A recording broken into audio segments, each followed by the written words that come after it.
Mutual फंडमध्ये कधीच पैसा बुडू शकत नाही. पैसा SIP बरेच लोक करतायत, परंतु ती कुठे केली पाहिजे, कशी केली पाहिजे, स्टेप अप SIP काय असते. म्युच्युअल फंड्समध्ये असे फंड्स आलेले आहेत ज्यात तुम्हाला ना gold, silver, foreign equities, Indian equities आणि डेट मार्केट्स ह्या पाचीचं मिश्रण मिळतंय. आता SIP ला मी नाव दिलंय स्लीप इन पीस. वयाच्या 60व्या वर्षाच्या नंतर आर्थिक असक्षम होऊन जातात, म्हणजे आर्थिक सुबत्ता बिलकुल त्यांच्याकडे राहत नाही. हे का होतंय? जरी 80-1 लाख पगार येतोय, तू तसंच तुमचं लाईफस्टाईल ठेवणार म्हणजे एखादं चांगलं घर घेणार. बरोबर. चांगलं घर घेणार तर आपल्याकडे पैसे तर तेवढे नसतात, म्हणजे लोन घेणं भाग आहे. मी म्हटलं मग तर 1 लाख पगार आहे म्हणजे 50,000 तर महिन्याला उरायला पाहिजेत. मग दोघे एकमेकांकडे बघणार. 2 प्रकारचे लोक आहेत. एक तर काय, आज मी जिओ, कल की फिकर मत करो. आणि दुसरे जे असतात ना, ठीक आहे बाबा मला भविष्यासाठी वाचवायचं, मग पोटाला चिमटा काढायचा. आपलं अगदी स्वप्न असतं मला 10 वर्ष काही पैसे नको आहेत, पण असं काही झालं आणि पैसे आपले निगेटिव्ह झाले आणि इंडियन मेंटॅलिटी 100चे 105 झालेले चालतील पण 100चे 99 नको. आता त्या पैसे जे 56 लाख आम्ही गुंतवले आज 1,70,00,000 आहेत. आता तू सांग, इन्शुरन्स आहे की इन्व्हेस्टमेंट? इन्शुरन्स हा असलाच पाहिजे. ओके. इमर्जन्सी फंड पहिले तर किती महत्त्वाचा आहे आणि तो किती असला पाहिजे? इमर्जन्सी फंड आहे ना, पहिली इन्व्हेस्टमेंट सुरू करताना लोक इन्व्हेस्टमेंट्सकडे पहिले वळतात. बघितलंय मी. घर घेणं लायबिलिटी आहे की ॲसेट? स्वतःचं घर.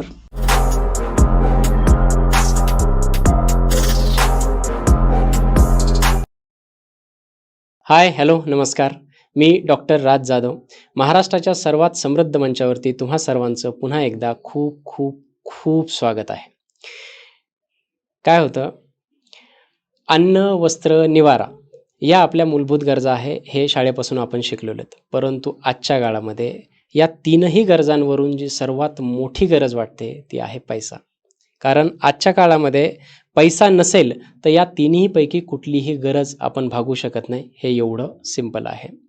आजकाल बरेच लोक काही सायन्स शिकतात, आर्ट शिकतात, परंतु आज जे आर्ट आणि सायन्स आपण शिकलं पाहिजे ते पैसा कसा कमवायचा, तो कसा वाचवायचा आणि कसा वाढवायचा, याचं आर्ट आणि याचं सायन्स शिकणं अत्यंत गरजेचं झालं आहे. असं का होतं बरं? संपूर्ण भारतभरामध्ये जवळपास 95% पैसा हा फक्त 5% लोकांकडे आहे. असं का होतं बरं की भारतासारख्या सधन देशामध्ये 70%पेक्षा सुद्धा जास्त लोक दारिद्र्य रेषेखाली येतात, 30%च फक्त रिच का आहेत? ह्या सगळ्या गोष्टीचं उत्तर एकच आहे, कारण आपण पैसा कसा कमवायचा, तो कसा वाचवायचा आणि कसा वाढवायचा याचं सायन्स, याचं आर्ट शिकलोच नाही. आणि ते शिकणं फार महत्त्वाचं आहे. बरं, दुसरी गोष्ट अशी असते की मला पैसा कमवायचा, वाचवायचा, वाढवायचा हे शिकायचं आहे, परंतु त्याचं टेक्निकली साऊंड नॉलेज मला कुठे मिळेल? मग आपण गुगल खोलतो, फेसबुक, इंस्टाग्राम, यूट्यूब, त्याच्यावरती नॉलेजचा एकदम असा पूर आलेला आहे. परंतु ते तितकंसं टेक्निकली साऊंड असतं का, किंवा आपल्याला साजेसं असतं का, हा सर्वात मोठा प्रश्न आहे. आणि त्याच्यानंतर मग आम्हासारख्यांची जिम्मेदारी येते की या विषयामधलं अत्यंत टेक्निकली साऊंड असं नॉलेज तुमच्यापर्यंत पोहोचवणं ही आमची जिम्मेदारी बनते. आणि त्या नॉलेजला पोहोचवण्यासाठी तेवढंच साऊंड व्यक्तिमत्व, तेवढंच तंत्र शुद्ध ज्ञान असलेलं व्यक्तिमत्व आपल्या मंचावरती आलं पाहिजे. म्हणून आमचा हा अट्टहास होता. आणि आज याच संपूर्ण विषयावरती सखोल अशी चर्चा करण्यासाठी आपल्या मंचावरती ज्या गेस्ट आलेल्या आहेत त्या आहेत प्रज्ञा तमाने मॅम. आणि जवळपास कित्येक वर्षापासून त्या फायनान्शियल सेक्टरमध्ये काम करतात. आणि हा उल्लेख करायचा की नको मला माहीत नाही, परंतु अगदी 1-2 दिवसापूर्वी आमचा पॉडकास्ट होता, त्यावेळेस त्या काहीतरी एक्झाम देत होत्या.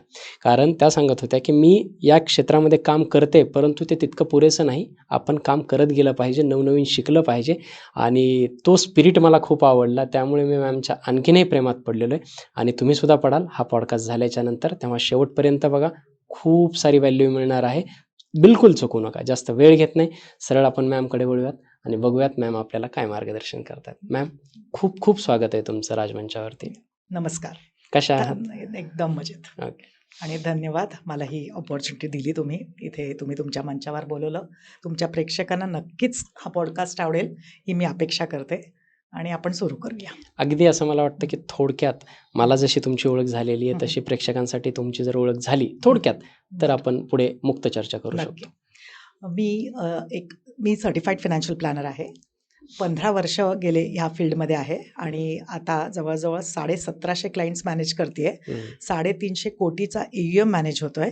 आणि त्यात 300+ NRI क्लायंट्स आहेत आणि तू म्हणशील तर 7 लाखाच्या महिन्याला SIP पासून ते अगदी 1,000च्या SIP पर्यंत आम्ही सगळ्या क्लायंट्सची कन्सल्टिंग करतोय.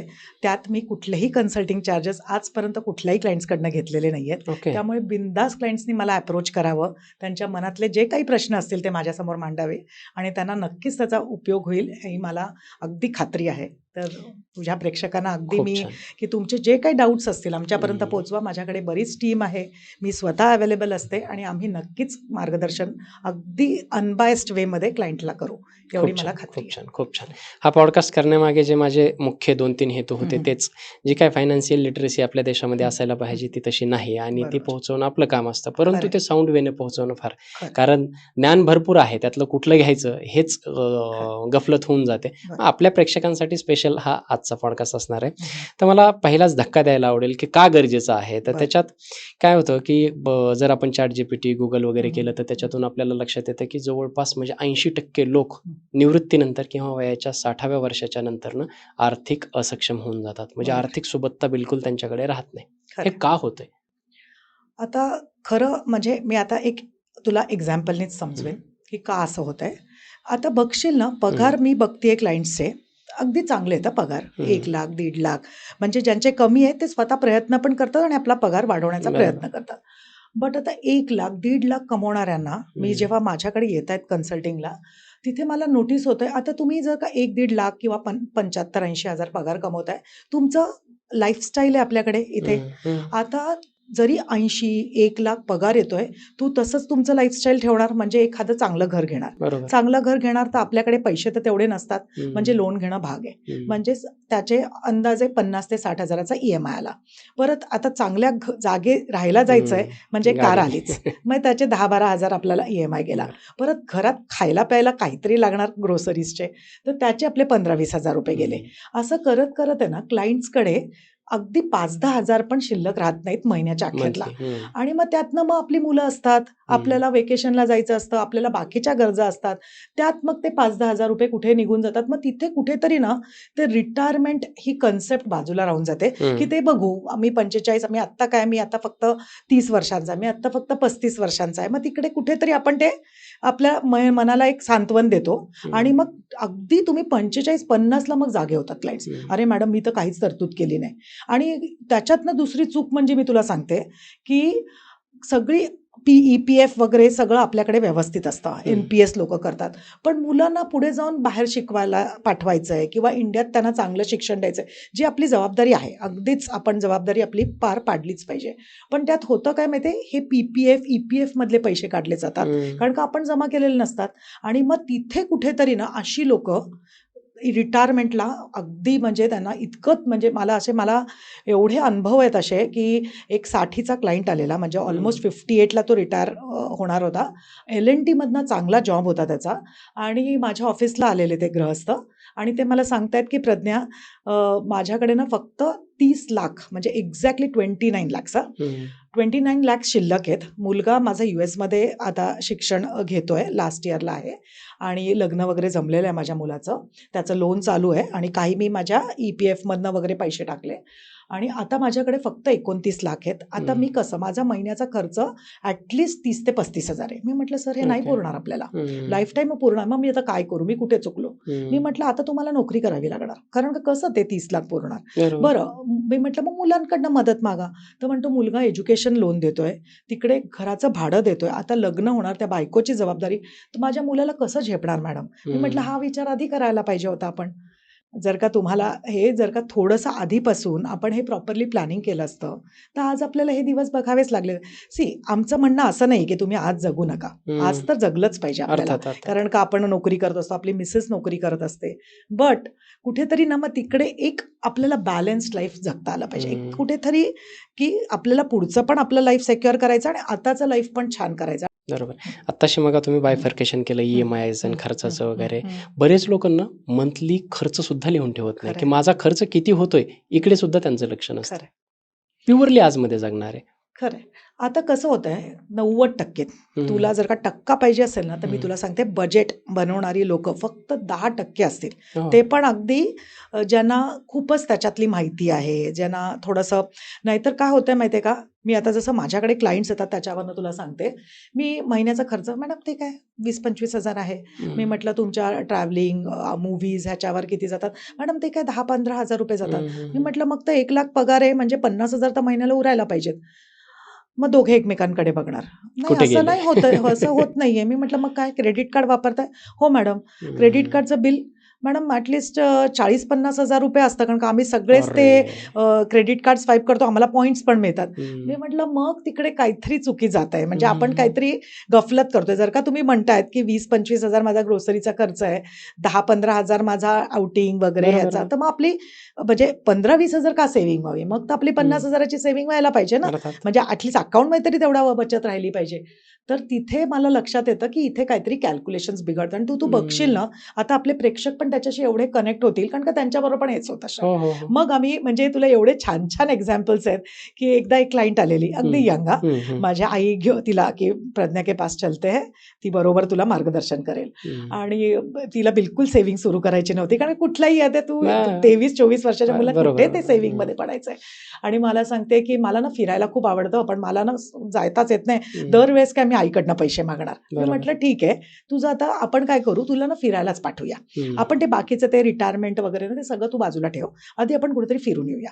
मग पण आंटी मेरे पास तो पैसे नहीं बचते. मी म्हटलं मग काय करतेस बाबा तू असे पैसे मिळायचं? तर मग सांगितलं 46,000चा पगार आहे.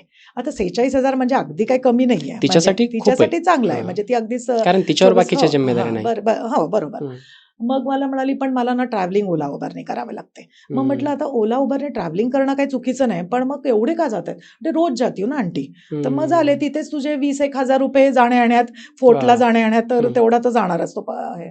तर मग मी म्हटलं, "ऐसे नाही करते. आता काय कर बाबा, तू फक्त 2-3दा जात जा आणि बाकीचे ना शेअर ओला, उबर, ऑटो असं कर."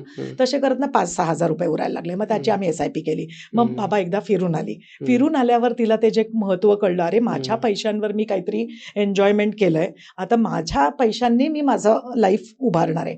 आणि आज तुला खरं वाटणार नाही, तिचे जवळ ₹5.7 लाख जमलेत स्वतःचे. हो. आता सांग किती आनंद तो. खूप छान. तर त्याच्या असे जेव्हा ते आनंद आम्हाला छोटे-छोटे मिळतात आणि क्लायंटला पण त्याच्यात साक्षरता मिळते आणि त्यांना तो अनुभव मिळतो ना, की मीही काही करू शकेन. मग तिथे तुम्हाला बरोबर ती दिशा मिळून जाते. म्हणून क्लायंटला ना आम्ही आल्या-आल्या एक होमवर्क करायला सांगतो, की बजेट, कॅश फ्लोज म्हणजे तुमचे पैसे किती येतायत इन हँड आफ्टर टॅक्सेशन आणि तुमचा काय खर्च आहे महिन्याचा.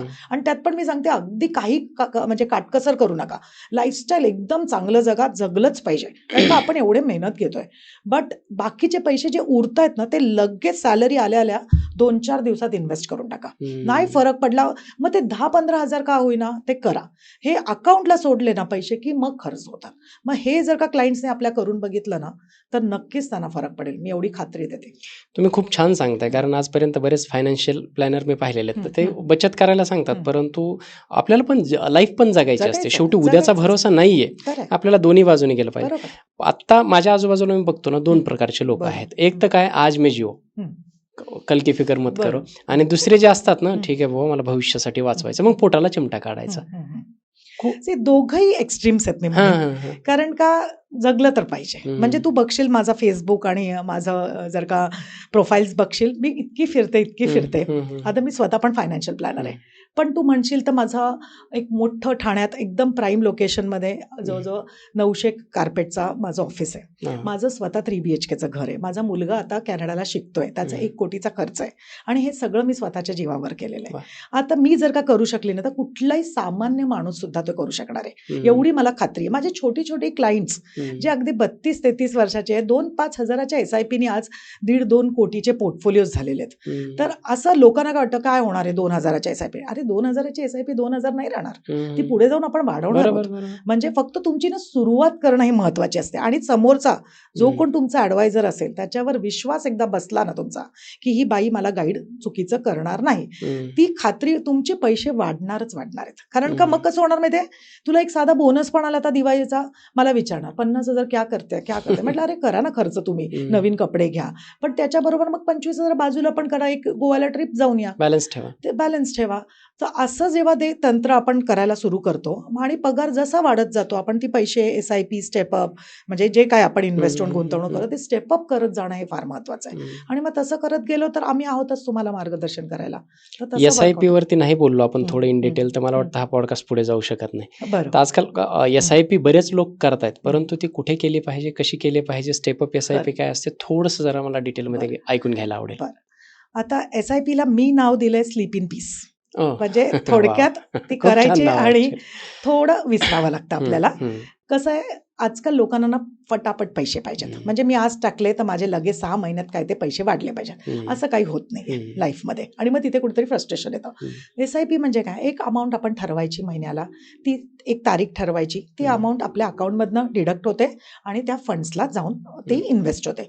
आता त्याच्यात लोकांचं गैरसमज म्हणजे काय मी ते तुला सांगते, की लोकांना काय वाटतं SIP म्हणजे म्युच्युअल फंड आणि इक्विटी मार्केट म्हणजे शेअर मार्केटमधली गुंतवणूक. आता खरंच असं आहे का? तर तसं बिलकुल नाहीये. इतकी सुंदर तिथे प्रोव्हिजन्स आहेत, जिथे तुला वर्षभरात पैसे पाहिजेत, तुला 6 महिन्यात पैसे पाहिजेत, अगदी 15 दिवसात पण पैसे पाहिजेत, तर आपल्याला तशा इन्व्हेस्टमेंट्स, डेट फंड्स आपण म्हणतो, ते करून घेता येतात. तुला म्हणजे वर्षानंतर ते 3 वर्षात पैसे पाहिजेत, म्हणजे एक near term, mid term investment आपण म्हणणार, जिथे आपण घराचं डाऊन पेमेंट जमवतोय, कारचं डाऊन पेमेंट जमवतोय, घराच्या रेनोव्हेशनसाठी आपण पैसे जमवतोय, तर तिथे आपण हायब्रिड किंवा बॅलन्स्ड फंड्स असे घेणार. आणि जिथे तुम्हाला असं वाटतं की मला हे 4-5 वर्ष काही पैसे लागत नाहीयेत, माझ्या मुलांचं शिक्षणासाठी जे आता 10 वर्षांनी आहे, माझं रिटायरमेंट जे आता 15-20 वर्षांनी आहे, अशी इन्व्हेस्टमेंट्सच मग आम्ही इक्विटी SIPs ज्याला इक्विटी मार्केट, शेअर मार्केट असं म्हणतो, तिथे इन्व्हेस्टमेंट करतो. लोकांचा जो भ्रम असतो की SIP म्हणजे माझे पैसे बुडणार किंवा माझे काय होणार मॅडम, व्होलॅटिलिटी तुम्हाला माहिती आहे का, इंडियन मार्केट्स किती वर खाली करतात, मग आमचे पैसे बुडले, तर असं नाही होत. आम्ही नीट तुमचा अभ्यास करतो, आम्हाला तुमच्या गरजा आम्ही समजून घेतो, तुमची स्वप्न आम्ही समजून घेतो आणि मग त्याच्यानंतर मग ते आम्ही मार्गदर्शन करतो. जसं तुमचा फॅमिली डॉक्टर, तुम्हाला माहिती आहे डोकं दुखतंय, क्रोसिन घेतली पाहिजे, घेतो का आपण, जाऊन येतो ना डॉक्टरांकडे, बाबा काय दुसरं असेल तर कळेल तरी मला. तसंच इन्व्हेस्टमेंटच्या बाबतीत आम्ही असतो की एकदा नीट गायडन्स घेतला आपणही म्हणजे इतकं सुंदर झोप लागते ना लोकांना माझ्याकडे कन्सल्टिंग झाल्यावर, की बाबा आता माझे जे पैसे मी गुंतवते, आता मला काही काळजी नाही, आता मी बिंदास खर्च करू शकतो. तर तो जो फ्रीडम मिळतो ना तुला, तो महत्वाचा असतो आणि तो आम्ही देतो. काय होतं, बऱ्याच ॲड किंवा रील्स, सगळ्यात जास्त फायनान्स रिलेटेड व्हिडिओजमध्ये, रील्समध्ये चाललेल्या ज्या रील्स असतात तेच, तुम्ही 5,000 महिन्याला गुंतवा, 20 वर्षानंतर एवढे होतील वगैरे, त्या खूप साऱ्या रील्स दिसतात. याचं काय वास्तव आहे नेमकं? कसं आहे माहिती आहे, लोकांना थोडंसं प्रोजेक्शन जर का दाखवले ना, तर त्यांना ते अट्रॅक्ट होतात की आपण पण तसे तयारी करू शकतो. लोक सुरू पण करतात ते बघून सगळं. मी बघितलं की क्लायंट्स येतात एकदम जोशाने, मॅडम येतो 10-15 साल. त्यातला रियालिटी चेक मला पण ऐकायचं. हा म्हणजे तेच, आता ते सुरुवात झाल्यावर होतं कसं, सुरुवात तू केली पण मध्येच खर्च दिसले ना. म्हणजे आता तुला एक उदाहरण सांगते, आमच्या कॉम्प्लेक्स मधला एक अगदी 26 वर्षाचा मुलगा, पगार एकदम एक्सलंट, IT मधला, आणि इन्व्हेस्टमेंट अगदी तगडी सुरू केली, अगदी खूप फॉर्म मध्ये, की मॅडम आता मी काय 5 वर्ष हे काढणार नाहीत पैसे, मला घर घ्यायचंय. आणि मला आवडलं त्याचं की जोश, की मला स्वतःचं माझ्या पायावर घर घ्यायचंय. आता झालं, मी ऑफिसला एक दिवस पोचले, माझ्या ऑफिसमध्ये मानसी म्हणून एक माझी बॅक एंड स्टाफ आहे. मी म्हटलं काय करतेस, मी ना ह्याचं रिडम्शन देते. मी म्हटलं का रे बाबा, तो तर म्हणाला ना मला घर घ्यायचंय 5 वर्षांनी, आता कुठे मध्येच रिडम्शन, काय रिझन विचारलं का, नाही मॅडम त्यांनी सांगितलं रिडम्शन करायचंय. मग लगेच मी फोन लावला क्लायंटला, म्हटलं का रे, आपण तर म्हटलेलं 5 वर्षांनी घर घेऊया आणि आता कुठलं म्हणलं. माझ्या गर्लफ्रेंडनी सांगितलंय मला रॉयल एनफिल्ड म्हणजे बाईक पाहिजे आपल्याला दोघांना. आता तू बघ, आता ह्याला काय म्हणणार, तू प्लॅन करतोयस त्या गाडीसाठी, तर मी काहीच बोलली नसते, पण तू कशासाठी प्लॅन करत होता, घरासाठी. मग हे मध्येच काय केलं तर ना, तुम्ही ना जोशाने सुरू करता हे इंस्टाग्राम आणि सगळे रील्स बघून, पण पुढेच नेत नाही त्याला. तुम्ही कसे बनणार तुमचे पैसे. आमचे काय कॅल्क्युलेशन्स रॉंग नसतात, आम्ही पण 12% वगैरे तुम्हाला कॅल्क्युलेशन देतो, पण ते करणारी लोक खूप नाही आहेत. आणि मग तिथे ऍडवायझर, आता मी तिथे त्याला टोकलं की बाबा असं नाही, मग तुझं घर कसं होणार तूच सांग मला. तर तिथे ना तुम्हाला तो आता हे जे ग्रोज, विरोधा, वर्ण वगैरे डायरेक्ट प्लॅटफॉर्म, तिथे ना तुम्हाला हे असे डिव्हिएशन्स भरपूर मिळणार, कारण का तुम्हाला कोणी थांबवायलाच नाहीये ना. हात पकडायला पण आपल्याला माणूस लागतो. म्हणजे जे आपल्याला मुलं होतात त्याला 21 वर्ष आपण त्यांना हात पकडून त्यांना पुढे नेतो. मग इन्व्हेस्टमेंटच्या बाबतीत पण कोणीतरी आपल्याला एक साथीदार हवा आहे ना, की जो आपल्याला बरोबर मार्गदर्शन करेल. मग तिथे थोडंसं कोणावर तरी जे तुम्हाला कम्फर्टेबल असेल ना, त्यांच्यावर विश्वास टाकावा आणि तिथे तुमचं बघा नक्कीच तो कॉर्पस होणार असं मला खात्री आहे. इथे प्रेक्षकांच्या हं, मनात जो प्रश्न हं. येईल तो बोला. मला विचारायला आवडेल. विच- काय होतं की हं, आता समजा मला SIP हं, करायची. हं, बऱ्याच जणांना हं, माहीत असतं हं, आपण एखादा हं. फंड निवडतो आणि बरोबर. त्याच्यामध्ये मंथली हं, टाकतो, हं, हं. ऑटो बरोबर. डेबिट होतात. बरोबर. मग त्याच्यानंतर तुमच्यासारख्या एखाद्या फायनान्शियल हं, प्लॅनरची हं, किंवा हं, ॲडवायझरची गरज हं. तिथे का असते? स्वतःहून करण्याला आणि ॲडवायझरकडून करण्याला काय फरक असतो? तोटे, फायदे? आता मी तुला आधी फायदे सांगते. हं, कसं होतं आपला अभ्यास काही कमी नाहीये. हं. आजकाल तू म्हणशील तर ChatGPT, हं, रोबो हं, हं, ॲडवायझरी हं. एवढं आमच्यासारखी लोकं फिंगर जे टिपवर इन्फ्लुएन्सर नॉलेज आलेलं आहे. बरेच जण आहेत. हं, पण होतं कसं माहितीये आपण घेतो. अगदी हं, चुकीचे फंड्स असतात का? तर मी अगदी 70% लोकं चांगले फंड्स घेतात. हं, 30% लोकं चुकतात. त्याच्यानंतर कसं होतं माहितीये, की तो फंड जो घेतलेला आहे, तो हं, फंड कायमच चांगला चालेल ना, ह्याची गॅरंटी नसते. कारण हं. का सगळे फंड हाऊसेस ना आपल्या सायकल्समधनं जातात, फंड्ससुद्धा. बरोबर, तर बरोबर. त्याच्यात कुठला तरी अंडर परफॉर्मन्स दाखवायला लागतो. आपल्याला त्यातलं काही कळत नसतं. हं, आपण तसेच इन्व्हेस्ट करत राहतो. आता आमच्याकडे कसं होतं, क्लायंटचे पैसे मॉनिटर केले जातात. क्लायंटचे रेग्युलरली रिव्ह्यूज होतात. तुझी जी आता सपोज आता कोणीतरी सिंगल माझ्याकडे आलाय. पुढे जाऊन त्याचं लग्न होणार आहे. हं, त्याच्या फॅमिलीमध्ये त्याचा पगार चेंज होणार आहे. अशा बरेचशा माइलस्टोन्समधनं तो जातो. तिथे मग तुला कोणाशी तरी बोलावं लागतं, की "अरे हं. बाबा, आता माझं असं झालंय, आता मला ब्रेक आलाय, आता माझा पगार वाढलाय." ते सगळं आपली बोलणी होतात, ते रिव्ह्यूज होतात. तर त्याच्यात आहे ना क्लायंटचे पैसे वाढताना दिसतायत. अच्छा. परत दुसरं काय होतं माहिती आहे, असं जर कोरोनासारखी सिच्युएशन हं, झाली, हं, हं. 2008 खूप लेमॅन महत्वाचं. क्रायसिस. हं, इथे तुमचे जे कॉन्फिडन्स ढासळतात मी क्लायंट्सचे बघितलेत. म्हणजे आपलं अगदी स्वप्न असतं मला 10 वर्ष काही पैसे नको आहेत. पण हं, असं काही झालं आणि पैसे आपले निगेटिव्ह झाले हं, आणि इंडियन मेंटॅलिटी 100चे 105 झालेले चालतील, पण 100चे 99 नको. ही हं, सगळ्यांची मेंटॅलिटी असते. ती जेव्हा गडबडते ना, तेव्हा हं. मग लोकं अरे बाबा अजून खाली जाईल माझे पैसे, त्यापेक्षा ते पैसे काढावे काढा. आणि बाबा एवढी माझी 7-7.5% देते, ते काहीच चुकीचं नाही, तेवढे तरी मला नक्की मिळतील. हं, अशा ज्या चुकीच्या डिसिजन्सला लोकं बळी पडतात. आणि मग हं, तिथे मग तुम्हाला जर का कोणी गाईडन्सला असेल ना, तो सांगणार. आता माझ्या कोविडच्या काळात मी किती लोकांना थांबवलं, की म्हटलं आता पैसे नको आहेत ना आपल्याला, हं, बिलकुल काढणार नाहीयेत हा पैसे. हं. आता माझ्यावर विश्वास टाका आणि तसेच कंटिन्यू करा. झालं 5-6 महिन्यात कव्हर झालं कोविडचं सारखं. एवढं जे इंडियात म्हणजे माझ्या आईच्या जनरेशनमध्ये पण लोकांनी असा काळ बघितलेला नव्हता. बरोबर. तो पण आपण इंडियन मार्केट्स सर्व्हायव्ह आहेत. केला एवढं सगळ्यांनीच त्याच्यात. सुंदर आपण सर्व्हाईव्ह करतो. 70% तर यंग पॉप्युलेशन आहे. हं, असे मोबाईल असे बदलतात लोकं. कुठल्या कंपन्यांना जातात ते पैसे? बरोबर. इक्विटी मार्केट्सला जातात. तर हं, त्यामुळे थोडा विश्वास टाकावा आपल्या इंडियन मार्केटवर आणि पैसे गुंतवणूक आपली चालू ठेवावी. आणि आपल्याला कळत नसेल ना, तर तिथे तुम्हाला थोडासा कोणीतरी साथीदार जो तुमचा फायनान्शियल ॲडवायझर असतो तो असणं गरजेचं झालंय. हं, आता तू म्हणशील तोटे काय? हं, तर तोटे म्हणजे आपले आपण जर का Zerodha, Groww सारख्या प्लॅटफॉर्म्समधनं करतो, तर आपल्याला डायरेक्ट प्लॅनमधनं इन्व्हेस्टमेंट्स होतात. बरोबर. तर तिथे आपले 50 ते 60 पैसे आपले म्हणजे हं, वाचतात. हं, हं. कारण का तो NAV वेगळी असते. हो, हो. आता जेव्हा तुम्ही ॲडवायझरकडनं इन्व्हेस्टमेंट्स करतात, ते तुम्ही रेग्युलर प्लॅनमधनं करतात. जिथे ॲडवायझरला 50 ते 70 पैसे हे त्यांची कमिशन्स मिळतात कमिशन मिळतं. डायरेक्टली. हं, आता लोकांचं कसं आहे माहिती आहे, ते डायरेक्टली हा फंड आणि हं, मी दिलेला फंड असं directly A to A comparison करतात. मी माईट बी तो फंड देणारच नाही ना. हं, मी हं, असे काही फंड्स तुम्हाला चूज करून देईन, हं, जे तुमच्या फंडपेक्षा 4 ते 5% 3 ते 4% एक्स्ट्रा देतील. आणि मग तिथे तुम्हाला तो 50% 50 पैशांचा फरक पण कळणार नाही. आणि तसंच क्लायंट्स बरोबर होतंय. म्हणजे हं. लोकं म्हणतात, "कसे काय शक्य झाले? 30 लाखाचे 1 कोटी झाले मॅडम, किती टक्के?" अरे बघा ना तुम्ही काय टक्के मिळतायत लोकांना. हे तुमच्या पोर्टफोलिओमध्ये दिसतायत का मला सांगा? नाही होत. कारण का आमचा हं. अभ्यास असतो. 18 पॅरामीटर्सवर आम्ही फंड्स चूज करतो. बरं. आणि अगदी कोणाला कनेक्ट करून बघायचं असेल, बघा मी कसे फंड्स आमचे निवडले जातात. तर त्यामुळे थोडाच ॲडवायझरवर विश्वास टाकावा, असं मला तरी अगदी प्रामाणिक वाटतं. इन्व्हेस्टमेंट करावी. आता हे नक्कीच. प्रत्येकाला वाटतंय बरं. नक्कीच. आणि ओव्हरऑल सर्वांना वाटतं. बरं. चुकतात कुठे ते मला पुढे बोलायचं आहे, हं, हं. की काही लोकांना हं. वाटतं की हं. बँकेत पैसे ठेवले म्हणजे बरं. ठीक आहे आपले ते आहेत. मग FD बरं. वगैरे अशा बरं. पद्धतीने. हं. याला काय सांगाल तुम्ही याबद्दल? आता आपल्याला जे अगदी गरजा लागणारच आहेत, म्हणजे हं, 3-5 हं, महिन्यात हं, वगैरे हं, ठेवा ना. अगदी हं, काय आपल्याला बँक बॅलन्स आपला नील नाही करायचा आहे. हं. आपल्याला इमर्जन्सी येऊ शकते. तर त्याचे पैसे आपल्याला थोडेसे बचतीतच ठेवायला पाहिजेत. बरोबर. मग हं, बचतला वेगळे गट आहेत. आम्ही हं, सेव्हिंग्स म्हणजे डेट फंड्स असे आम्ही हं, ठेवतो. काही हं, लोकं आपल्या अकाउंटला ठेवतात, व्हिच हं, इज ऑल्सो नॉट रॉंग, की बाबा मला कधीही पैसे लागू शकतात. पण कसं माझं ऑब्झर्वेशन जातं माहिती आहे, 5 लाखच ठेवले, 10 लाख, 15 लाख. हं, आता तिथे एवढे पैसे तुमचे 3.5 आणि 3% राहिलेत. पाहिजेत का, तर चुकीचं आहे. मी सांगितलं तुम्ही विंडोमधनं, आज मी तुला उद्या सांगितलं की विंडोमधनं बाबा 100ची नोट टाकून दे, टाकशील का? नाही. कारण का माझे अरे काय मॅडम बोलताय 100ची पण नोट, मी महत्त्वाचीच आहे. कमवलेले आहेत ते पैसे, रोज तेच करतोय आपण. म्हणजे तू बघशील आता मी तुला एक अगदी सोपं उदाहरण, माझा एक क्लायंट ऑस्ट्रेलियाला चाललेला. मग मी माझ्या कॉम्प्लेक्समध्ये एंटर करत होती, ते बाहेर येत होते. मग मी दिसल्यावर 2 हाय बाय असं झालं.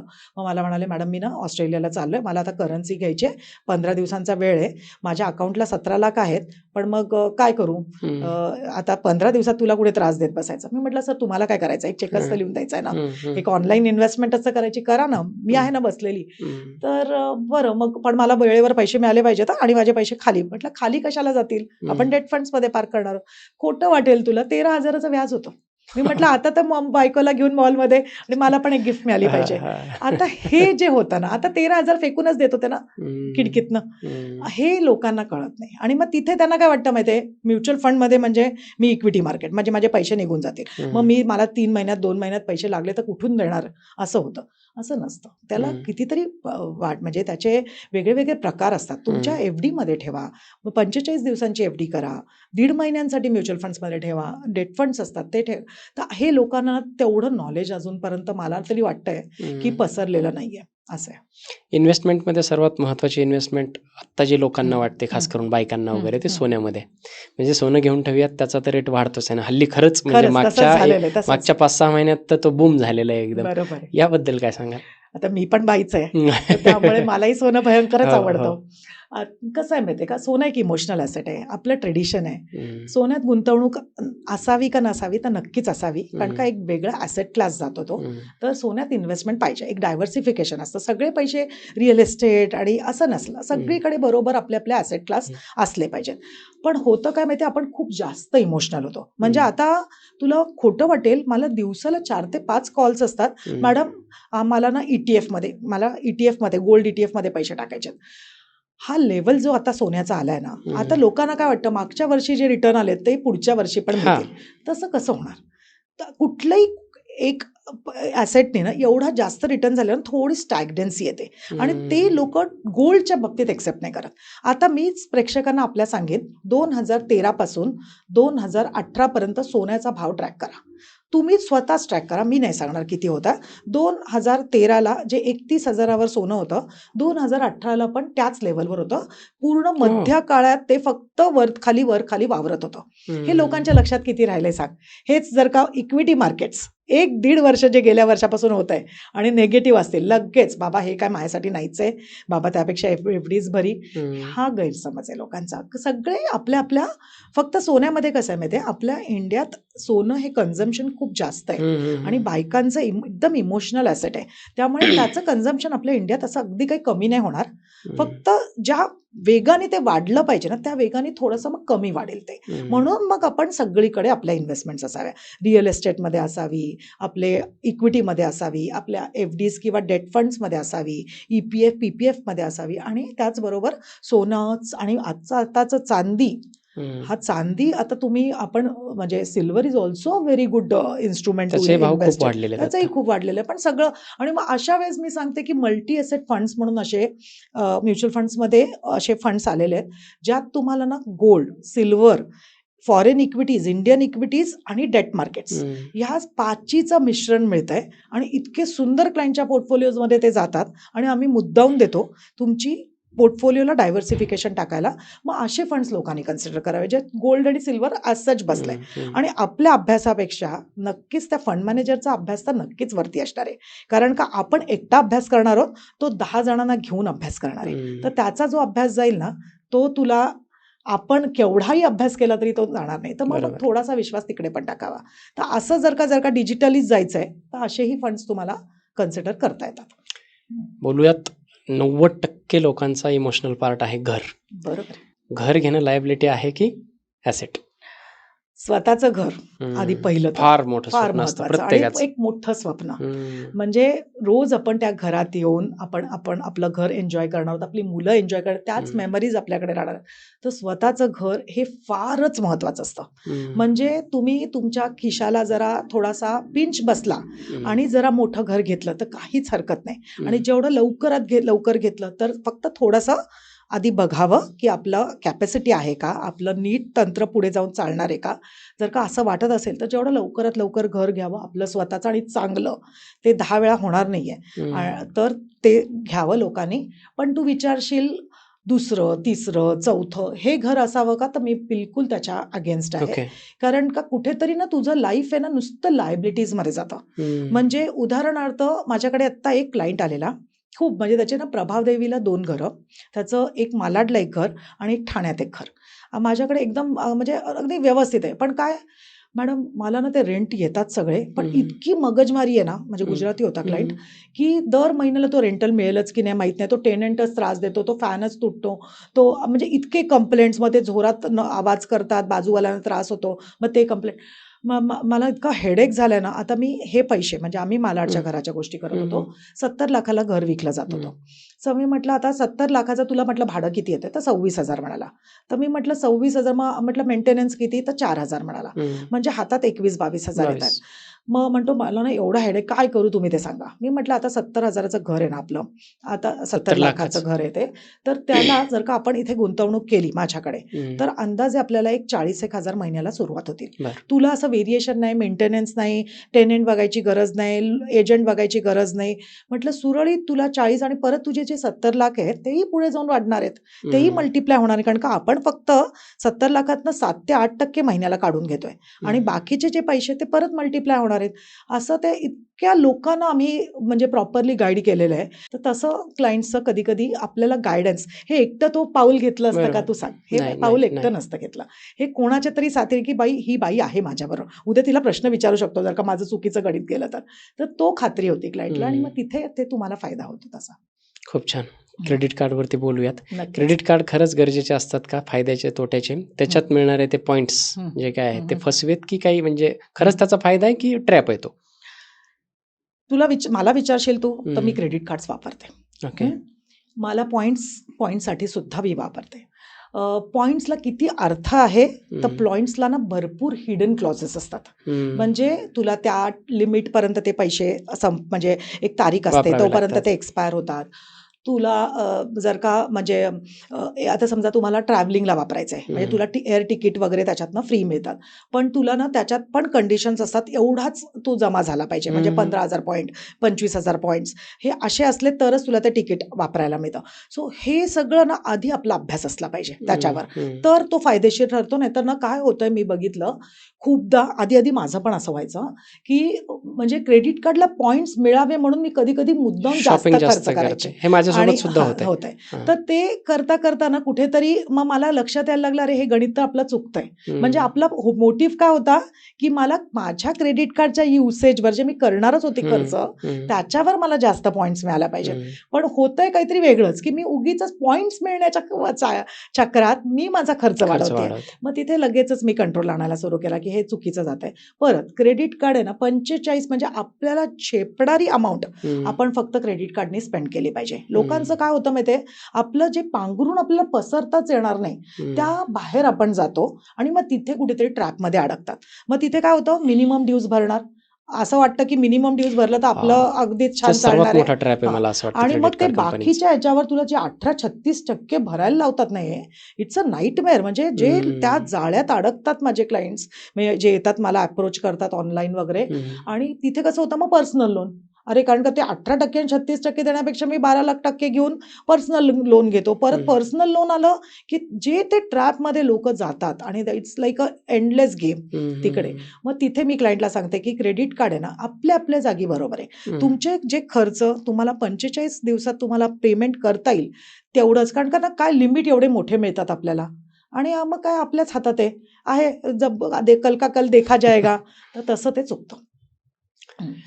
प्रत्येकच गोष्टीला आपण एक थोडं कव्हर करतोय आणि त्याच्यातून थोडेसे लोकांचे जे काही दिवास्वप्न आहेत ते उघडावेत आणि त्यांना रियालिटी चेक मिळावा याच्यासाठी. इन्शुरन्स सुद्धा आजकाल लोक खूप प्रमाणात करतात, म्हणजे, आणि इन्शुरन्स केला पाहिजे याच्या ऍड सुद्धा येतात. मग इन्शुरन्स खरंच इन्शुरन्स आहे की इन्व्हेस्टमेंट? आता कसं आहे माहिती आहे, मला तुझा प्रश्न मी थोडासा रिफ्रेम करीन. इन्शुरन्स हा असलाच पाहिजे, त्यातनं प्युअर व्हॅनिला, म्हणजे मला टर्म हा असला पाहिजे, टर्म इन्शुरन्स. कारण का आपल्या फॅमिलीची जबाबदारी आपल्यावर असते. बरोबर. म्हणजे कितीतरी कोविडमध्ये मी असे केसेस बघितलेत जिथे हं. एकदम सुरळीत लाईफ जाणाऱ्या लोकांचं पुढे जाऊन अगदी धडधाकट माणसांचं डेथ झालेली आहे. हं. आणि मग त्यावेळेस जी फॅमिली त्या त्रासातनं जाते ना, आपण स्वप्नात सुद्धा तो विचार बघू करू शकत. शकत नाही. म्हणजे त्या बाईला, त्या छोट्या पोरीला पाळणा घरात ठेवून स्वतः नोकरीला जायला लागतं. तर हं. असे जे त्रास जर का आपल्याला आपल्या फॅमिलीसाठी जर का थोडंसं प्रेम असेल, तर टर्म इन्शुरन्स हा घ्यावा. लोकं काय करतात माहिती आहे, गफलत कुठे होतीये, हं. टर्म इन्शुरन्स म्हणजे इन्शुरन्स आणि इन्व्हेस्टमेंट ही हं. कंबाईन केली जाते. म्हणजे मला काहीतरी परत पण मी प्रीमियम भरायला तयार आहे, पण मला इन्शुरन्स नुसतं वाया नाही घालवायचा आहे. मला त्याच्याबरोबर काहीतरी परत सुद्धा आलं पाहिजे. ह्या दृष्टिकोनातनं अशा काही पॉलिसीज लोकं घेतात, ज्यात हं. एवढं कमिशन्स असतं एजंट्सना वगैरे, की तुमचे पैसे वाढता वाढत नाहीत. म्हणजे तुम्ही 20 वर्ष वगैरे प्रीमियम भरताय आणि हं. तुम्हाला कळेल की 20 वर्षांनी आपण टाकल्यापेक्षा अगदी थोडेसे पैसे आपल्याला एक्स्ट्रा आले. मग तिथे ना इन्फ्लेशन बीट होत नाही. मग तसे प्रोडक्ट्स मी क्लायंटला सांगते, की तुम्ही थोडंसं केअरफुल राहा. तुम्ही दुसऱ्यांना ब्लेम नाही करू शकत. तुम्ही स्वतः तो चॉईस घेतलेला. त्या हं. माणसाने तुम्हाला समजवलेलं. तुम्हाला ते कळलंच नाही, की हे आपल्यासाठी नाही. इतने साल में इतना मिलेगा, उतने साल में उतना मिलेगा. आपल्याला ते आमिष दिसलं हं. आणि आपण घेतलं. आपण कधी ती पॉलिसी आल्यावर देवासमोर ठेवली, वाचली पण नाही. याला काय अर्थ आहे? आपण आपली जबाबदारी आपण पण घ्यायला पाहिजे. म्हणून मग तिथे प्युअर टर्म असावा किंवा आजकाल आहे ना टर्म प्लस युलिप कन्सेप्ट्स आलेत. हं. जिथे तुला टर्म प्लॅनसारखा मोठा इन्शुरन्स पण मिळतो आणि थोडंसं मार्केट लिंक्ड अशी अगदी प्युअर मार्केट लिंक नाही हां. जिथे कव्हरेज चांगला आणि तुला थोडंसं मार्केट एक्सपोजर मिळतं. तिथे ह्या पॉलिसीज मी जरा बघतीये, की त्याच्यात तुम्हाला रिटर्न्स पण चांगले येतायत. हं. तुम्हाला बेनिफिट्स पण चांगले आय आहेत. थिंक तुम्हाला टाटाची टाटाची आहे. महासुरक्षा. टाटा यायची आहे, बरोबर. सुरक्षा कवच तर काय. ती थोडीशी माझ्याकडनं अगदीच ज्यांना टर्म प्लॅन डायजेस्टच होत नाहीये, त्यांना फक्त मग मी ही रेकमेंड करते. बाकी शक्यतो आम्ही सांगतो टर्म प्लॅनला जावं. टर्म प्लॅन अगदीच नको असेल तर टर्म प्लस युलिप कन्सिडर करावा, जिथे टॅक्स फ्री मॅच्युरिटी येऊ शकते तुमच्याकडे. तुम्हाला एक पर्सनल ॲक्सिडेंटल, परमनंट डिसेबिलिटी असे रायडर्स पण मिळू शकतात. क्लायंटला काहीही कन्फ्युजन्स असतील ते आपल्याला कमेंटमधनं किंवा माझ्या नंबरवर कॉन्टॅक्ट केला तर मी त्यांना नीट गाईड करीन त्याच्यावर. ओके. आणि याच्यासाठी तुम्ही फीस पण आकारत नाही. नाही, अगदीच. हे फ्री ऑफ कॉस्ट आहे. तर नक्कीच प्रत्येकाने अगदी काय बोलू शकतो, कन्सल्टेशन घेतलेलं कधीही चांगलंच आहे. बरेच लोकं म्युच्युअल फंडमध्ये वगैरे पैसे टाकत नाहीत, परंतु चिट फंड्सवरती, कारण लवकर रिटर्न्स त्यांना पाहिजे असतात. बरोबर. या बाबतीत काय सांगा? इथे ना मला कुठेतरी वाटतं इन्स्टंट ग्रॅटिफिकेशन हा शब्द असतो त्याला. तुला लगेच सुखद म्हणजे काहीही बघ, तुला पटकन मिळाला ना, तर तुला तो आनंद वेगळाच असतो. ऑनलाईन शॉपिंगमधनं किंवा आता चिट फंड झालं. ह्याच्यात काय होतं, तुम्ही एक काही ठराविक महिने भरणार पैसे आणि तुझी जर का लॉटरी लवकर ऑप्शन बीसी आपण म्हणतो त्याला, लवकर लागली की तुला ते पैसे वापरायला मिळणार. आता तो पटकन मिळाल्यामुळे आपल्याला आनंद जास्त होतो. इथे SIP, म्युच्युअल फंड हे काय, मला 10 वर्ष भरायला सांगते ही बाई, मला म्हणजे हे कोण काय करत बसणार, मला म्हणजे पुढचं पुढे मी बघून घेईन. आताचं काय मला 1.5 वर्षात 2 वर्षात एक, म्हणून बघ मनी बॅक पॉलिसीज, चिट फंड्स. पण आता कसं झालं माहिती आहे, सेबीकडनं एवढे स्ट्रिक्ट रेग्युलेशन्स आहेत, RBI कडनं रेग्युलेशन्स आहेत. असे काही ऑप्शन म्हणजे त्यांना दिसले की ज्यांचं रजिस्ट्रेशन नाहीये आणि असं काही विकतायत, तर त्यांचे ना अकाउंट्स फ्रीज करतात ही लोकं आणि मग तिथे आपले पैसे अडकून बसतात आणि हे लोकांना कळत नाही. म्हणजे त्या कंपनीला काही प्रॉब्लेम होता तर बिलकुल काही नव्हता, पण उद्या सेबीच्या त्या रडारमध्ये आल्यामुळे यांचे अकाउंट्स फ्रीज झाल्यामुळे यांचे जे पैसे लोकांचे अडकलेत ना, ते पैसेच मिळत नाहीयेत. आणि अशा बँकांबरोबर पण झाले जिथे जास्त NPA होते. आता तू PMC सारखी बँक कोणाला वाटलेली बुडीत खात्यात जाईल, पण झालीच ना. म्हणजे तिथे तुम्हाला सेफ्टी नेट नाहीये. बँकातही आपल्याला किती आहे, 5 लाखाचं फक्त इन्शुरन्स आहे आणि लोक कसे, बँक म्हणजे एकदम सेफ. मी म्हणेन नॅशनलाइज बँक आहे, नक्कीच सेफ आहे, पण बाकी किती तूर विश्वास ठेवणार. त्यापेक्षा आपले पैसे जर का तू सेबी रजिस्टर्ड जसे आता म्युच्युअल फंड झाले, ह्याच्यात तुला किती सेफ्टी नेट आहे. ह्याच्यात तुमचे पैसे आजपर्यंत मला कोणी दाखवा की बुडलेत पैसे, होऊच शकत नाही, शक्यच नाहीये ते. मग तिथे तुम्हाला ते ऑप्शन्स घेतलेच पाहिजेत. आणि इन्फ्लेशन बेटेड म्हणजे इन्फ्लेशन, कारण ना कसं आहे, आपल्या आईच्या आधीच्या काळात तू बघशील ना, तर लाईफस्टाईल असं इन्फ्लेशन नव्हतं, इन्फ्लेशन होतं म्हणजे. आणि तुला टक्का बघ काय मिळायचा आधीच्या काळात. इव्हन LIC सारख्या पॉलिसीज वगैरे 11 आणि 10% म्हणजे आता हे जे आधीच्या काळातली लोक ऐकत असतील आपल्याला, त्यांना ते जाणवेल की एवढी 10% रिटर्न्स द्यायची, 10-11% वगैरे. आता खरंच तसं राहिलंय का? एक 6, 6.5, 7, 7.5 वर कुठेतरी आपल्याला FD रिटर्न्स देत असते. आपल्याला आधीच्या काळात LICच्या पॉलिसीज किंवा इन्व्हेस्टमेंट पॉलिसीज सुद्धा खूप छान 11-12% गॅरंटेड रिटर्न्स द्यायच्या. त्या काळातल्या लोकांना ह्या सगळे पर्याय बघण्याची गरजच नव्हती. आताचं तसं राहिलंय का? इन्फ्लेशन तर आहे, पण तू लाईफस्टाईल मेरे बाजू वाले के पास ये गाडी है, तो मला पण ती गाडी घेतलीच पाहिजे. त्याच्याकडे ही घर आहे, म्हणजे माझं पण इक्विव्हॅलंट झालं पाहिजे. हा जो ट्रॅपमध्ये आपण अडकत चाललोय ना, तिथे मग मला वाटतंय की आपल्याला खरंच अशा गुंतवणूक करणं भाग पडतंय की जिथे आपल्याला इन्फ्लेशन प्लस 4 ते 5% मिळणं हे आजकालची गरज झाली आहे. हे गरज. आपली चॉईस नाही उरली आहे. मग त्यातनं आधीचे लागणारे जे पैसे असतात, जे 1-2 वर्षात लागतात, ते नका गुंतवू. पण बाकीच्यावर तुम्हाला रिस्क घ्यायला का हरकत आहे? आणि थोडंसं मार्गदर्शन घ्या ना तुम्ही. म्हणजे तर तुमचे पैसे पण बुडण्याची भीती कमी होते. तर तसं. म्युच्युअल फंडमध्ये कधीच पैसा बुडू शकत नाही. पैसा कमी जास्त होऊ शकतो. कारण का कसं असतं, इक्विटी फंड्स वगैरे म्हटलं हम्म. तर आपली व्होलॅटिलिटी आली किंवा आता बॉन्ड्स वगैरे आपण इन्व्हेस्टमेंट्स हो. म्हणतो, तर तिथे एखादा बॉन्ड फेलियर होऊ शकतो. पण ते एकाच त्या कंपनीत इन्व्हेस्ट करणार आहेत का? का त्याच फक्त बॉन्डमध्ये इन्व्हेस्ट करणार आहोत का? तर तुझं कसं होणार आहे, ॲटलिस्ट 50-60 कंपन्या असतील ज्यात आपले इन्व्हेस्टमेंट होतील. मिनिमम 25-30 तर असणार. हो. एखादी कंपनी डिफॉल्ट करेल, हम्म. पण मग ते पैसे आपले थोडेसे खाली येतील. पण फंड मॅनेजरचा जो अभ्यास मी बघितलाय, कारण का आमचं इंटरॅक्शन्स असतात अशा लोकांबरोबर आणि त्यांचं जे विजन असतं ना, तू आणि मी बसून नाही विचार करू शकत.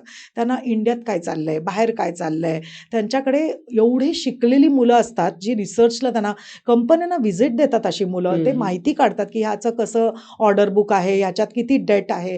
तर ह्या सगळ्या गोष्टींवरनं शक्यतो म्युच्युअल फंडमधनं आपले पैसे कमी जास्त होणं शक्य आहे. बुडणं नेक्स्ट टू इम्पॉसिबल आहे, हे मला तरी वाटतं. दोन धारणेचे लोक असतात लोनला घेऊन. काय मी जे आहे ते कॅश घेतो, मला त्या लोनच्या भानगडीत पडायचं नाही, बरोबर. कारण हे यांना पैसे कुठे भरत बसायचे बरोबर. असे एक. आणि दुसरे असतात ना, लोन घ्या, त्याचा फायदा घ्या, तिकडून जी काही आपली अमाऊंट वाचेल ते दुसरीकडे आपण हे करू शकतो. बरोबर. कुठली मेंटॅलिटी चांगली आहे किंवा लोन ही प्रोसेस भारतीयांसाठी कशा पद्धतीने काम करू शकते? आपण कुठेतरी म्हणजे मला असं वाटतं काही गट लोक असे आहेत जे लोन घ्यायला घाबरतात. हो. म्हणजे मला लायबिलिटी नको, जे काही घेतलं करेन ते पाहिजे मी का? माझ्या मला तर हा प्रश्न आहे. अगदीच घेतलं पाहिजे. कारण का तुला काही ॲसेट बनवायचेत ना, हम्म. तुला काही मोठी गोष्ट बनवायची आहे, ती लोन शिवाय नाही होणार. म्हणजे कसं आहे, आता समजा मला 1.5 कोटीचं घर घ्यायचं, 1 कोटीचं घर, जे आपल्या आपल्या परीने म्हणजे जसं त्यांचा क्लास असेल तसं. आता तू खरंच तू 1 कोटी जमवत बसला, होणार आहे का तुझ्याकडनं? तू 40, 45, 50 उलटेल तुझी. पण हेच आपण आपल्याकडे 10-15 लाख आहेत, 20-1 लाख आहेत आणि आपण एखादं 80 लाखाचं लोन घेतोय, आपलं 1 कोटीची प्रॉपर्टी बनतीये. काहीच हरकत नाही अशा गोष्टीत. म्हणजे आपल्याला जर का EMI त्याचा अफोर्ड होतोय, आपलं फ्युचर पण आपण एकदम कॉम्प्रोमाइज नाही करत, तर नक्कीच तुम्ही लोन घेऊन तुमचे ॲसेट बिल्डअप करा. आता लोक कसं गडबड करतात मी तुला सांगते, लोन घेतात, पण ते लोन जेव्हा बँकेला व्याज जायला लागतं ना, तेव्हा कुठेतरी ती मिरची झुंबायला लागते. कारण का काय होतं, आता समजा 1 कोटीचा एक्झाम्पल आपण म्हणजे एक घर घेतलंय, 80 लाखाचं लोन घेतलंय. आता तिथे 70,000 आपल्याला EMI येणार. 70,000ची EMI तू सुरुवातीला बघशील ना, तर जवळजवळ 5 म्हणजे 69,000 68,000 तर आपला नुसता इंटरेस्ट जाणार. असं वर्षभर आपलं दुसरा वर्ष, तिसरा वर्ष नुसतं आपला इंटरेस्ट जात राहतो. कारण का हे आधी इंटरेस्ट खेचतात आणि मग नंतर आपल्याला आपलं प्रिन्सिपल जायला लागतं. आणि मग लोकांना ते नकोस होतं. मग तिथे ना लोन रिपेमेंट म्हणजे सगळं आपले ध्येय बाजूला ठेवतात. म्हणजे इन्व्हेस्टमेंट बाजूला ठेवतील, काही म्हणजे फिरणं बाजूला ठेवतील. माझं लोन रिपे करायचं आहे, कारण का मला लाईफ माझं इंटरेस्ट मुक्त जगायचं आहे. म्हणजे मला हे बँकेला पैसे काय जास्त द्यायचे नाही. तिथे कुठेतरी ती चूक होते. कारण का मी एक एक्झाम्पल देऊन सांगायचं झालं, सपोज आपण 50 लाखाचं लोन घेतोय बँकेतनं आणि समजा त्याला 8% व्याज आहे, तर कुठेतरी बँकेला आपण 20 वर्षात 60 लाख एक्स्ट्रा देणार. म्हणजे आपल्याला ते घर पडेल 1,10,00,000ला. बरोबर. आता इथे समजा हेच 50 लाख आपण गुंतवले असते, आपल्याकडचे दिले नसते बँकेला आणि आपण गुंतवले असते तेच, तर ते 20 वर्षात 4.5 कोटी झाले असते. म्हणजे बँकेला किती एक्स्ट्रा व्याज गेलं? 60 लाखाचं 20 वर्षात 8%नी. आणि हेच आपले जे पैसे 12%नी वाढले समजा, तर ते 4.5 कोटीचे असणार आहेत. आता हे आपल्याला पुढे आपल्या मुलांच्या शिक्षणाला, आपल्या रिटायरमेंटला हे आपल्याला कामी येणार आहेत ना. EMI तर आपल्या जागी आपला जाणारच होता, तो तर आपण जाऊनच देतोय. आता तू म्हणशील की मग मला काही झालं तर मग कुठून EMI भरणार, माझी नोकरी गेली तर कुठून EMI भरणार. तर तशा केसमध्ये आपण त्यांना टर्म प्लॅन घ्यायला सांगतो. म्हणून टर्म प्लॅन आवश्यक असतो. आणि दुसरं म्हणजे तुमची जरी नोकरी गेली, तुम्ही 6 महिन्यात दुसरी नोकरी बघणारच आहात बॉस. हम्म. तर तुमचं कंटिंजन्सी फंड हा असतोच तुमच्याकडे. हम्म. आम्ही तुमच्यासाठी तो बाजूलाच ठेवलेला असतो. अशा वेळेस त्याच्यातनं पैसे काढा ना आणि आपलं सस्टेन करा. हम्म. वर्षभर लागले तरी वर्षभर काढा आपले पैसे. पण आपल्या हातातलेच पैसे आपण जर का लोनला दिले तर आपल्या हातात मुठीत राहिले काय पैसे? हम्म. उद्या अशी इमर्जन्सी आली तर कुठून उभे करायचे आपण बरोबर. पैसे? तर त्यामुळे कधी कधी आपल्या हातात ॲसेट्स असणं, लिक्विड ॲसेट्स असणं फार महत्वाचं असतं.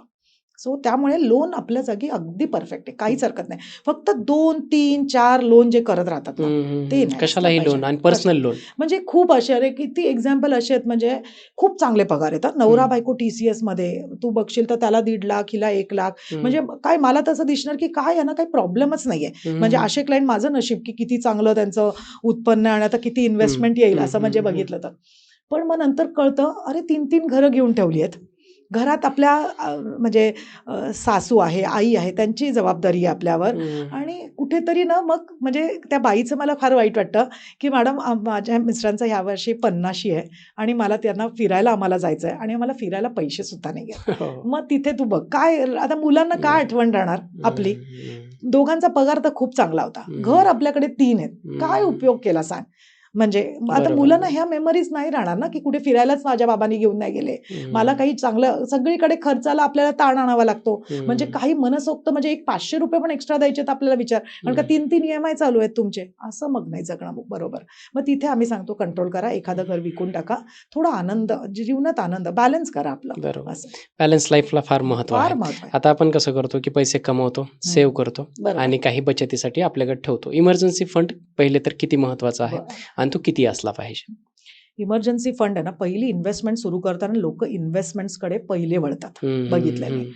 पण मी जेव्हा पहिलं सुरुवात करते ना, आधी माझा अभ्यास होणार तुमच्याकडे बाकी सेव्हिंग्स अकाउंट किंवा कुठेतरी बाजूला पैसे किती आहेत. काय होतं माहितीये, आपण इन्व्हेस्टमेंट अगदी म्हणजे मला एवढ्या टक्के मिळणार, स्वप्न सगळी आपली लगेच आपण पुढचे.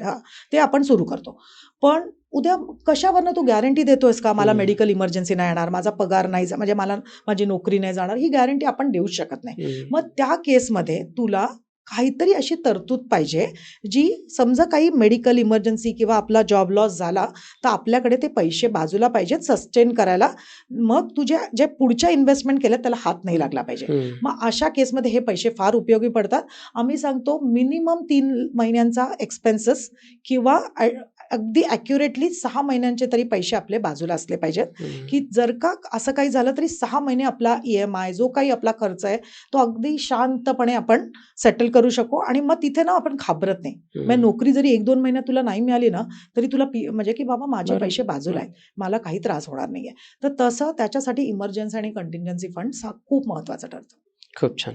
काय होतं की बऱ्याचदा आपल्याकडे आर्थिक साक्षरता असते, लोकांना पैसे गुंतवायचेही असतात. सगळ्यात मोठा प्रश्न मागे एक पॉडकास्ट केला होता आणि त्याच्याखाली खूप साऱ्या कमेंट होत्या, अरे ठीक आहे इन्व्हेस्टमेंट करणं हे पुढची गोष्ट, पैसे कमवायचे कसे ते तरी सांगा. एक इन्कम सोर्सेस तयार करणं ही पण एक वेगळी इन्व्हेस्टमेंट आहे असं मला वाटतं. म्हणजे आर्ट आहे स्वतःमध्ये इन्व्हेस्टमेंट करणं. आणि त्याच्यामध्ये काय होतं की लोकांना मी इतकं कमवतोय तर इतके इन्व्हेस्ट केले पाहिजे, पण ते कुठं कुठे केले पाहिजे हे काही कळत नाही गणित. म्हणून मला असं वाटतं की एक लोकांसाठी टेकअवे सारखं आपण एक सूत्र तयार तुम्ही सांगू शकता मला, की फॉर एक्झाम्पल आपण असं एक इमॅजिन करूयात की एक व्यक्ती आहे, त्याचा 1 लाख रुपये पगार आहे, 50,000 रुपये खर्च आहे. आता मला सांगा तुम्ही त्याने त्याची सायकल कशी रन केली पाहिजे? खूपदा क्लायंटने ऐकलं पण असेल हा रेशो, जो नॉर्मली तुम्ही अप्लाय पण करू शकता, की आम्ही 50-30-20चा रूल सांगतो. अगदी सगळ्याच क्लायंटला हा ऍप्लिकेबल होतो तर तसं नाही, कोणाची लायबिलिटी जास्त जास्तीत जास्त लोकांना 50-30-20चा रेशो धरूया. सो 50% तुझा खर्च आहे, तिथे मी सांगते 30% तुमचं लाईफस्टाईल तुमचं जे, कारण का दोघेही नोकरी करतात तर एन्जॉय करा, पण 20% नाही सेव्हिंग झाली पाहिजे. आता 20% सेव्हिंग म्हणजे सगळी पुढचीच तरतूद पाहिजे का? तर बिलकुल नाही. त्याच्यातनं 5 रुपये आपले आता जे लागणारे खर्च आहेत, कारण का वेकेशन पण आत्ताच करणार आहोत, 60 नंतर आपल्याला चालता पण येणार नाहीये, त्याच्यासाठी आपल्याला आत्ताच तो ठेवला पाहिजे. मग 5,000 उरतील ते आपले मिड टर्मसाठी आपले असले पाहिजेत. 5,000 जे उरतील आपल्या मुलांच्या शिक्षणाला किंवा आपल्या मधल्या ज्या पुढच्या गरजा आहेत त्यांना, आणि 5,000 आपल्या रिटायरमेंटला. कारण का रिटायरमेंटला ना एकदम कॅज्युअली घेऊन चालणार नाहीये. हम्म. आजकालच्या पिढीला कोणालाच रिटायरमेंट म्हणजे पेन्शन नसणार आहे. हम्म. आधीचे काळ ते सेक्युअर्ड हो. होतं आणि मी आता बघतेय क्लायंट्सला खूप त्रास होतोय कारण का कॉर्पस खूप कमी मिळतोय हम्म. आणि ते सस्टेन करायचं फ्रॉम 60 to 85 और 90 इज अ चॅलेंज. हम्म. मग तिथे ना तुला असा जर का तू गणित नीट आखलं हम्म. आणि मग त्याच्यात कुठले फंड्स निवडायचे, कसं करायचं, कसं त्याला डिवाइड करायचं, त्याचं आमंत्र आम्ही परफेक्टली क्लायंटला गाईड करतो. तर आपल्या क्लायंट्सने कधीही आमच्याशी कनेक्ट करावा आणि त्याच्यात आम्ही त्यांना गाईड करू, म्हणजे मार्गदर्शन करू. वयाच्या कितव्या वर्षी स्टार्ट केलं इन्व्हेस्टमेंट पाहिजे? सुरू केलं पाहिजे. आता बघशील ना तर मी आता अगदी म्हणजे लोकांना म्हणेल असे काय हे मॅडम बोलताय, हम्म. तर 18व्या वर्षी जेव्हा आपला पगार सुरू होतो किंवा हम्म. जेव्हा कोणी इंटर्नशिप करताय हम्म. किंवा जेव्हा तुमचा पगार सुरू काही होतोय, लोक तर पॉकेट मनी मधून करायला करायला लागलेत लागलेत. आजकाल. अरे इतके तुला म्हणजे इतकी होय. सुंदर एक्झाम्पल्स आहेत. हा. आता जस्ट म्हणजे आताचीच गोष्ट आहे. आता iPhone 17 रिलीज झाला. माझ्याकडे एक इंटर्न आहे. हम्म. पगार काही खूप जास्त नाहीये, हार्डली आता इंटर्नशिपच करतोय. बट त्यांनी स्वतःच्या त्या पगारातनं, सगळेच नाही कारण का त्याला खर्च पण असणार, तर 4-4 हजार बाजूला करायला सुरू झाले. आता 70 का 72ला त्याला काहीतरी बेसिक तो आयफोनचा हे मिळतोय हम्म. मॉडेल. बाबांनी अर्धे भरले, त्यांनी अर्धे भरले. त्याला त्याचा आनंद आहे ना इतका गगनात, म्हणजे मॅडम माझ्या खरंय, पैशातनं मी खरंय, ते खरंय. केलं. तर तो जो आनंद असतो ना हम्म. तो इतका अनलिमिटेड आहे. तर तसं म्हणून मी पालकांना तेच सांगते की तुम्ही आहे ना डायरेक्टली मुलांना असे गोष्टी घेऊन देऊ नका. त्यांना त्याची ना किंमत जाणवायला लावा. हम्म. म्हणजे मी माझ्या मुलीचंच उदाहरण झालं किंवा मुलाचंच उदाहरण झालं, तर त्याला मॅकबुक घ्यायचं होतं. मी म्हटलं का गरज आहे तुला मॅकबुकची एवढी, साधे लॅपटॉप्स कामी नाही येणार का? नाही मॅडम, मामा माझी ती इच्छा आहे. मी म्हटलं इच्छा आहे, आपल्या इच्छा सगळ्यांच्या असतात. बरं, पण मग मी डायरेक्टली तुला देणार नाही. हम्म. असे ना कोणी आजोबांनी दिलेले पैसे, हम्म. कोणी दिलेले पैसे, मी त्याला पॉकेट मनी मधनं दिलेले, असे ना 1-2 वर्ष तो बिचारा मुलगा सेव्ह करत होता.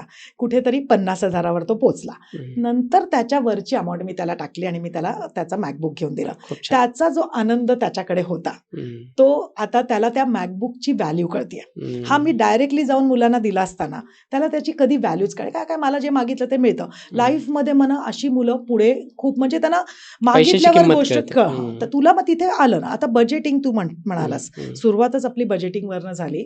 त्याच्यात मी माझ्या मुलांमध्ये कसं इम्बाईब केलं ते मी तुला सांगते की सुरुवातीपासून आता आपण नवरा बायको काहीतरी डिसिजन्स घेतो, घर घेणं आलं, गाडी घेणं आलं, काही असू दे त्याच्यात, कुठेतरी वेकेशनला. मी नेहमी माझ्या मुलांना इन्व्हॉल्व करायची त्याच्यात की बाबा आता घर, आता आपला बघ इतका EMI सुरू होणार, आपला असं होणार. म्हणजे मुलांना तुम्ही म्हणाल काय कळत होतं, पण मुलांना कळत होतं की काहीतरी आईबाबांचं आता मोठं खर्च जाणार आहे, महत्व आहे हे तर कळतं. ते, आणि त्याच्यात ना त्यांची इन्व्हॉल्वमेंट घेत गेल्यामुळे ना त्यांना फायनान्सचं नॉलेज, मग बजेटिंग काय असतं, मग कसं असतं होतं, मग पॉकेट मनामधनं कसं खर्च आपला बाजूला गेला. तर ते आता कॅनडामध्ये इतका सुंदर आपला मंथली बॅलन्स, मला बरोबर कळवतो की मम्मा माझा एवढा खर्च झाला, एवढा मला आता वाटतं की माझा महिन्याला खर्च किती उपयोगी झालं सांग त्याला ते. आणि मी कसं केलं त्याचं, अगेन त्याचं जे म्हणजे पोस्ट ग्रॅज्युएशनचा खर्च होता मी माझ्या ह्याच्यातनं पण करू शकले असते, पण जसा तो 18 वर्षाचा झाला त्याची SIP चालू करून दिली त्याला. मी अर्निंग करतेय तर मी त्याला एक सॅलरी सुरू केली, त्याच्यातनं त्याची गुंतवणूक केली. त्याला त्याचं कळलं महत्व की त्याची फीस भरताना त्याचे पैसे जात आहेत. सो असं ना पालकांनी, त्यांची पण रेस्पॉन्सिबिलिटी असते आपल्या म्हणजे मुलाला साक्षर करावं इन फायनान्स. कारण का शाळेत तुला देणार आहेत नॉलेज, पण शाळेत हे अजून आपल्या कोर्समध्ये म्हणजे फॉर्म्युला शिकलो जातो आपण. तुला आठवत असेल तर फक्त आपण 8वी 9वीत हा फॉर्म्युला शिकलोय. कुठला माहिती आहे? Future value is equal to present value. आता तुम्ही मराठीत असाल तर तसं, future value is equal to present value into 1+R म्हणजे rate of return raise to N म्हणजे नंबर ऑफ इयर्स. ओके, आताचा काळ काय झालाय बघतो की लोक क्रिप्टो, नंतर सट्टा म्हणजे आपलं ऑप्शन्स, फ्युचर्स, ह्याच्यात इतके पैसे गुंतवत आहेत कारण का त्यांना कळतं R इज इम्पॉर्टंट. पण कुठेतरी ते नंबर ऑफ इयर्स आहेत ना वरती जे एक्सपोनेन्शियलला बसले त्याच्याकडे दुर्लक्ष करतात. आधीच्या काळात LIC वाले पण पैसे गुंतवणूक करून मोठे कॉर्पस बनवायचे, PPF EPF ने पैसे बनायचे. आता लोकांना हे दिसतंय की R महत्वाचं आहे. मी सांगते अरे R काहीच नाहीये, N महत्वाचं आहे. खूप छान मॅम. आणि काय होतं की बऱ्याचदा आपण आता एक जवळपास 100-125 पॉडकास्ट केल्याच्या नंतर माणूस जेन्युइन आहे की नाही हे खरंच कळतं बरं आम्हाला. आणि तुम्हाला पॉडकास्ट कसा वाटला ते नक्कीच सांगा. खूप साऱ्या गोष्टी कव्हर करण्याचा प्रयत्न केलेला आहे, कारण डोळे उघडावेत लोकांचे. फायनान्शियल फ्रीडमकडे लोकांनी वळावं. पहिले तर त्याची लिटरसी घ्यावी, आणि आपल्याला अगदीच काय होतं, बऱ्याचदा सगळ्याच गोष्टी आपण स्वतः शिकू शकत नाही, आणि स्वतः शिकलो तरी अर्धवट नॉलेज फार धोकादायक असतं. म्हणून कुणाचा तरी एखादा गुरु जो असतो, आपण या क्षेत्रामधले हे जे काय फायनान्शियल ॲडवायझर आहेत त्यांची आपण मदत घेऊच शकतो. मॅमशी बोलल्याच्यानंतर मला खरंच खूप गुड फिलिंग ज्याला म्हणतो ना, की ते आल्या. जेन्युइन पर्सनॅलिटी असल्यासारखं, म्हणजे खूप खूप छान असं मला वाटतं. मी स्वतः कन्सल्टेशन घेणार आहे, हे शेवटी सांगतो. आणि तुम्हाला या बाबतीत काही प्रश्न असतील संपूर्ण पॉडकास्टच्या दरम्यान, किंवा या व्यतिरिक्तही काही प्रश्न पडले असतील, किंवा मॅमसोबतच एखादा पॉडकास्ट पर्टिक्युलर एखाद्या विषयावर पाहिजे असेल, तर नक्की तुमच्या कमेंट आल्या तर मी त्यांना विनंती पुन्हा या मंचावरती येण्यासाठी करेन. बाकी तुम्ही लाईक करायचं आहे, सबस्क्राईब करायचं आहे, कमेंट फार महत्त्वाचे आहेत, आणि शेअर फार महत्त्वाचं आहे, कारण संवादातून उत्थान करण्यासाठी हा राजमंच आहे. आपल्याला जे काही चांगलं कळलं ते समोरच्यापर्यंत पोहोचवणं हे आपलं आद्य कर्तव्य आहे. Ma'am, thank you so much. खूप खूप धन्यवाद. छान वाटलं मला. तुम्हाला कसं वाटलं? अगदी छान. ओके. आणि आपल्या प्रेक्षकांना पण हे आवडेल ही माझी अगदीच म्हणजे इच्छा आहे.